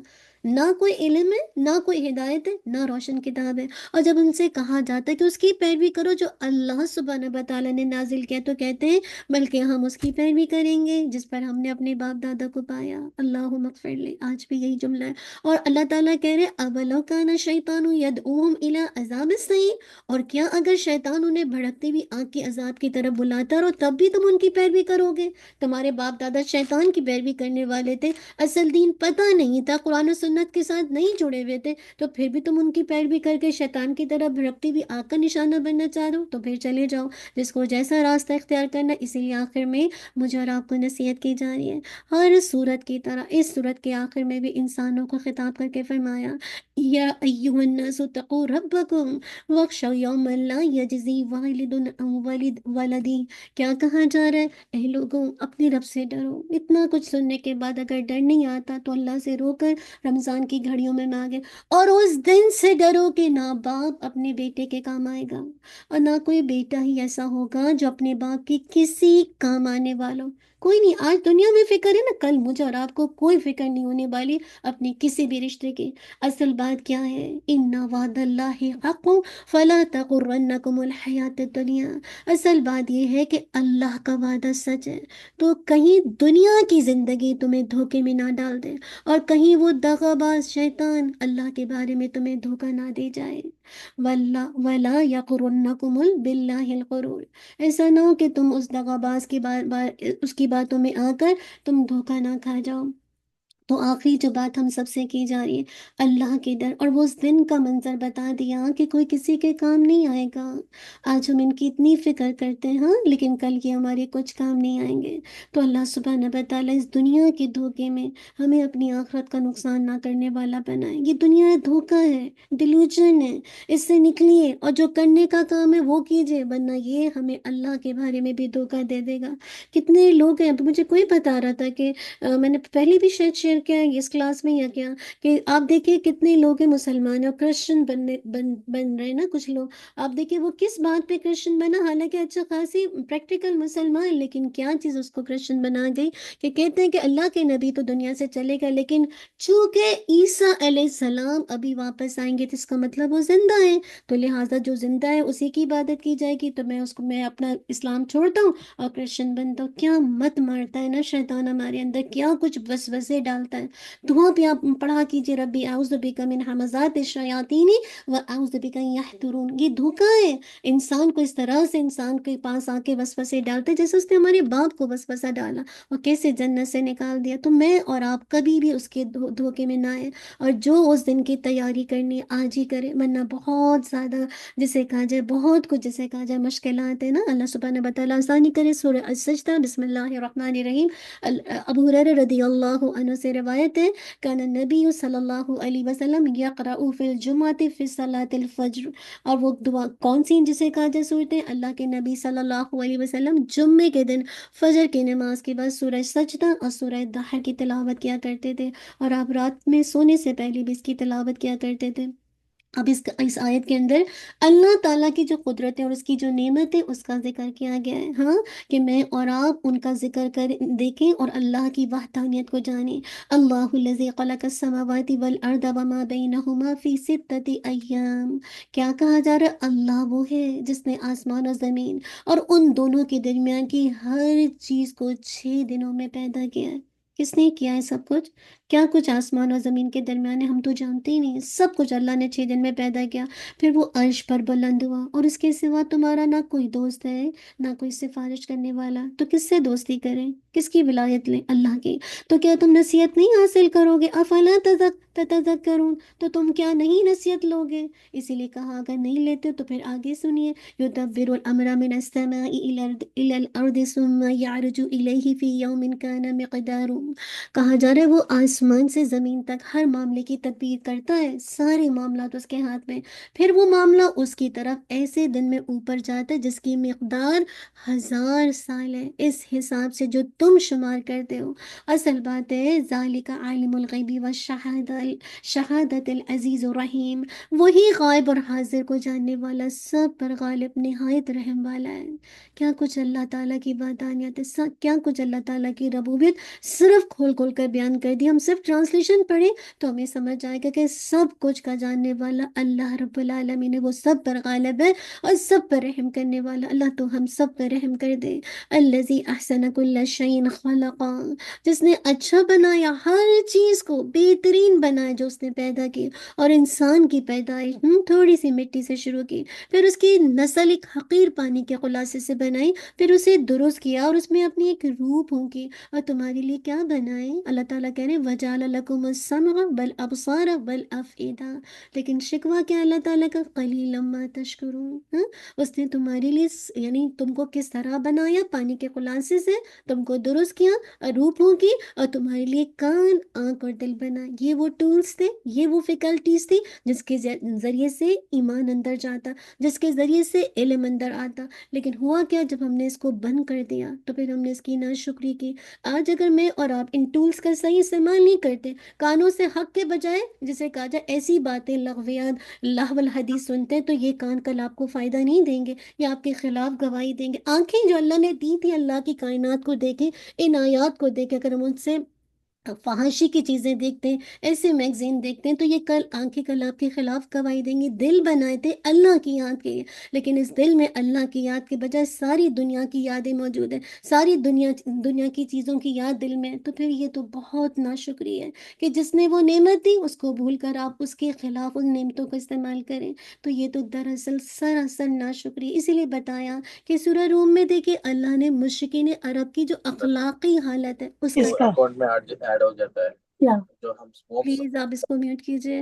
اگلی صورت جو آپ نے پڑھی لاسٹ میں، لقمان میں مسلمانوں کے کردار کا تذکرہ کیا گیا، اور اس صورت میں ان دونوں کا تقابل کرتے ہوئے اللہ تعالیٰ فرماتے ہیں کہ دیکھو تو صحیح، کافر اور ان دونوں کا، مسلمانوں کا، افمن کان مؤمنا کمن کان فاسقا لا یستوون، تو کیا وہ شخص جو مومن ہو اور وہ اس کی طرح، اور وہ اس کی طرح ہے جو نافرمان ہو، ایسا ہو سکتا ہے؟ لا یستوون، نہیں برابر ہو سکتے۔ لیکن وہ لوگ جو ایمان لائے اور انہوں نے نیک عمل کیے تو ان کے لیے رہنے کے باغات ہیں، مہمانی اس کے بدلے میں جو وہ کیا کرتے تھے، رہے وہ لوگ جنہوں نے نافرمانی کی تو ان کا ٹھکانہ آ گیا، اور جب کبھی چاہیں گے کہ اس سے نکلیں تو کیا ہوگا، اسی میں لوٹا دیے جائیں گے، اور ان سے کہا جائے گا کہ چکھو، کس چیز کا، کہا جائے گا ذوقوا عذاب النار الذی کنتم بہ تکذبون، کہا جائے گا عذاب کا مزہ چکھو جسے تم نے جھٹلایا۔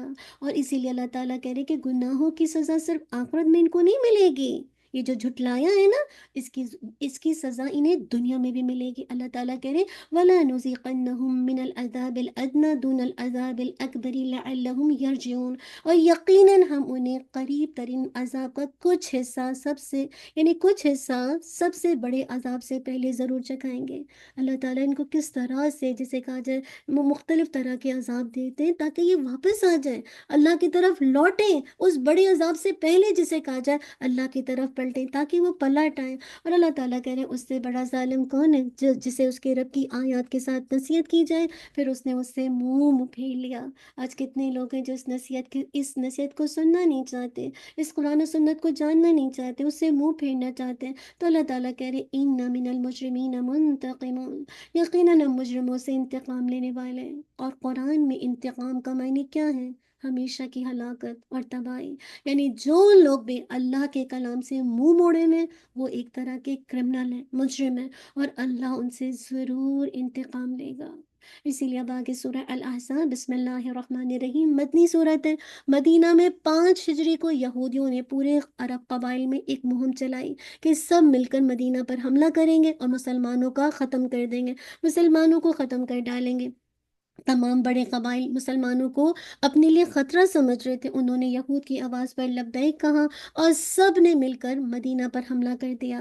اللہ کے نبی صلی اللہ علیہ وسلم کا ایک سسٹم تھا، آپ کو پہلے سے حملے کی خبر، جو حملہ کرنے والے تھے اس کی اطلاع ہو گئی۔ آپ صلی اللہ علیہ وسلم نے صحابہ سے مشورہ کیا، پورے عرب کا مقابلہ کرنا مدینہ کے چند ہزار نفوس جو لوگ تھے ان کے لیے بڑا مشکل تھا، اس لیے ان سے لڑنے کے بجائے انہیں مدینہ میں داخل ہونے سے روکنے کے لیے انہوں نے پلاننگ کی۔ مدینہ کا جائزہ لیا گیا، ایک طرف تو بہت زیادہ باغات تھے، دو طرف زمین جو تھی وہ پتھروں سے ڈھکی ہوئی تھی، ان 3 طرف سے اتنے بڑے لشکر کا حملہ کرنا تو ممکن نہیں تھا، صرف ایک طرف تھا جہاں سے تمام لوگ حملہ کر سکتے تھے۔ تو اللہ کے نبی صلی اللہ علیہ وسلم نے اس صاف زمین پر خندق کھول کر لشکر کو روکنے کی پلاننگ کی، زمین کو اتنا گہرا اور اتنا چوڑا کھود کر ایک نہر بنا دی گئی کہ ان انسان گھوڑے بھی دوڑ کر یعنی اس کو کراس نہیں کر سکیں گے۔ اور نہر سے نکلنے والی مٹی مسلمانوں نے اپنی طرف جمع کر لی، کیوں؟ تاکہ وہ مسلمانوں کے لیے مورچے کا کام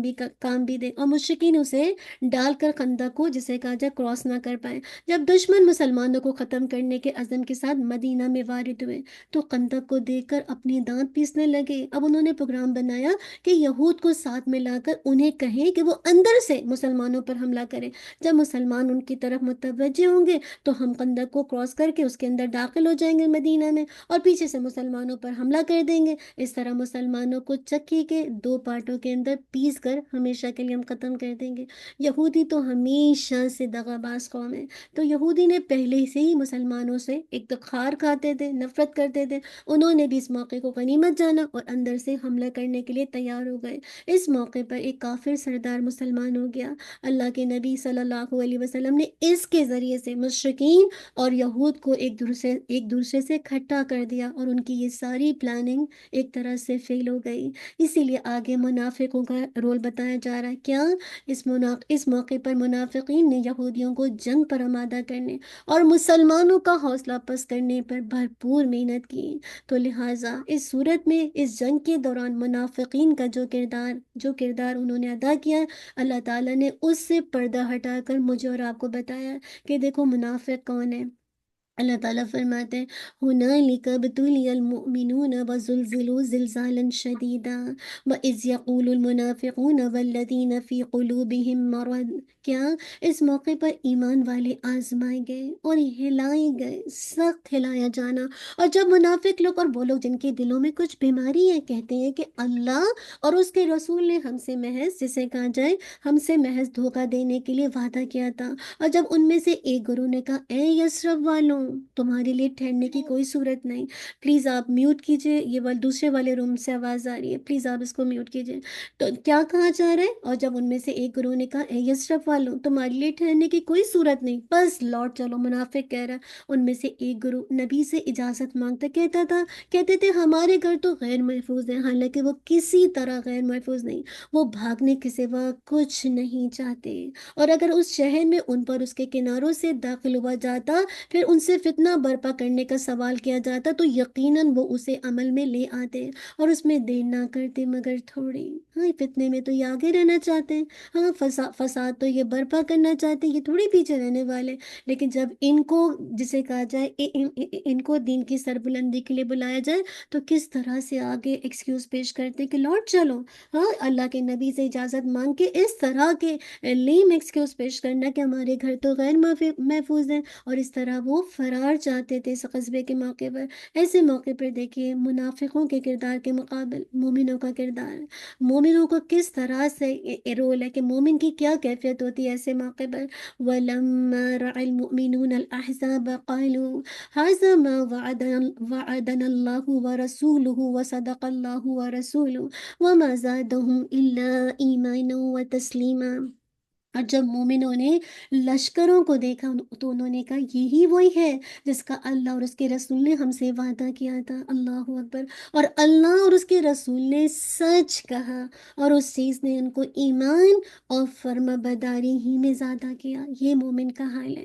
ہاں، کیسے اللہ اس کے وعدے سچے تھے نا، مانے، اور یہ چیز جب مزید انسان ایمان کو ایڈمٹ کرتا ہے تو مزید انسان اللہ کی فرما برداری میں آگے بڑھ جاتا ہے۔ اسی لیے کہا من المؤمنین رجال صدقوا ما عاهدوا الله علیہ فمنهم من قضى نحبه ومنهم من ينتظر۔ اور مومنوں میں سے کچھ مرد ایسے ہیں جنہوں نے وہ بات سچ کہی جس پر انہوں نے اللہ سے عہد کیا، پھر ان میں سے تو کوئی وہ ہے جو اپنی نظر پوری کر چکا، اور کوئی وہ ہے جو انتظار کر رہا ہے، اور انہوں نے نہیں بدلا کچھ بھی بدلنا تاکہ اللہ سچوں کو ان کے سچ کا بدلہ دے اور منافقوں کو عذاب دے اگر چاہے، یا ان کی توبہ قبول فرمائے۔ یہ اللہ کی رحمت ہے، اللہ چاہیے تو معاف کر دے، اور چاہے ان کی توبہ قبول کرے یا ان کو عذاب دے۔ کیوں؟ کیونکہ اللہ تعالیٰ ان اللہ کان غفور رحیم، بے شک اللہ ہمیشہ سے بے حد بخشنے والا، نہایت رحم والا ہے۔ میں اور آپ بھی اللہ سے خوب بخشش مانگے۔ اللہ منافقوں کے لیے دیکھیے جو اس طرح سے میدان جنگ سے بھاگنا چاہتے ہیں، جو فرار چاہتے ہیں، ان کے لیے بھی دیکھیں اللہ تعالیٰ کہہ رہے کہ اگر وہ توبہ قبول کر لیں تو اللہ تعالیٰ غفور رحیم ہے، رحم کرنے والے۔ ہم تو پھر اللہ کے بندے ہیں نا، ٹھیک ہے، ہم سب کہیں نہ کہیں منافقت اختیار اختیار کرتے ہیں، لیکن سچے دل سے توبہ کریں تو اللہ غفور رحیم ہے۔ اسی لیے اللہ تعالیٰ کے فضل اور مسلمانوں کی جو جوان مردی کا نتیجہ کیا نکلا کہ جتنے بھی عرب قبائل کا جو مجموعی لشکر اپنے مقصد کے لیے آیا تھا وہ ناکام ہو گیا۔ جب اس نے دیکھا کہ وہ تو کراس ہی نہیں کر سکتا، یہ ایسی ایسی خندق کھلی ہوئی ہے، یہ عذاب ہے، یعنی کیسے اس کو کراس کریں گے، تو ان میں ہمت ہی نہیں، وہ ایک طرح سے ناکام ہو کر واپس لوٹ گئے۔ وَرَدَّ اللَّهُ الَّذِينَ كَفَرُوا بِغَيْظِهِمْ لَمْ يَنَالُوا خَيْرًا، اور اللہ نے ان لوگوں کو جنہوں نے کفر کیا ان کے غصے سمیت لوٹا دیا۔ پورا عرب پینسولا کس پر حملہ کرنے آیا تھا؟ مدینہ پر۔